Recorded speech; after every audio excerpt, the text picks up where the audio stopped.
Relatives and friends of a condemned man come to say what could be their final goodbyes.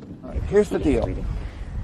He's due to be executed the following day, and as they gather, there's still no word of a reprieve. So we may be doing some. I spent 17 years of my life in there, and I hope and pray that they don't execute me for something I didn't do.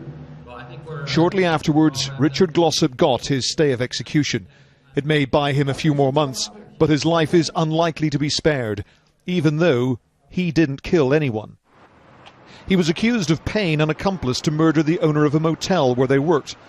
The actual killer was offered a plea deal, and he escaped the death penalty in return for testifying against Glossip.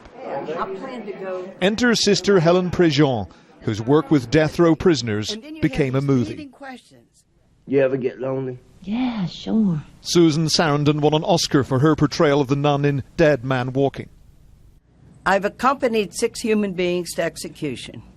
Richard would be the 7th. Many people simply don't understand how the people of Oklahoma can allow this to be done in their name. This was to be her first ever meeting with Glossip. She arrived at the state penitentiary with a message from Pope Francis saying he was aware of the case. Oklahoma has been under the international spotlight ever since the botched execution of convicted killer Clayton Lockett last year. The prison warden called it a bloody mess. Problems administering the lethal injection meant that Lockett was left writhing in pain for 43 minutes before finally dying of a heart attack. Even though a new death chamber has been built inside this prison, there's still a fierce debate about the effectiveness of one of the drugs used in the lethal injection cocktail. We should not use these human beings as lab rats for Oklahoma's attempt to find a constitutionally acceptable death penalty protocol, and that's why we're suing about that. Yesterday, the U.S. Supreme Court ordered executions in Oklahoma to be halted, at least until it hears evidence in April.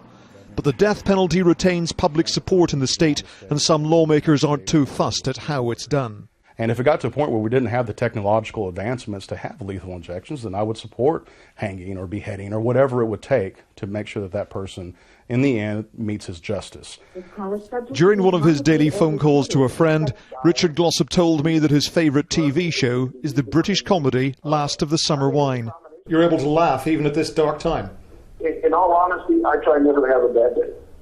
If something happens and I should be executed, I don't want to go out hating people or being angry at the world for what happened to me. Yes! Richard's gonna live! The stay of execution brought celebrations from supporters.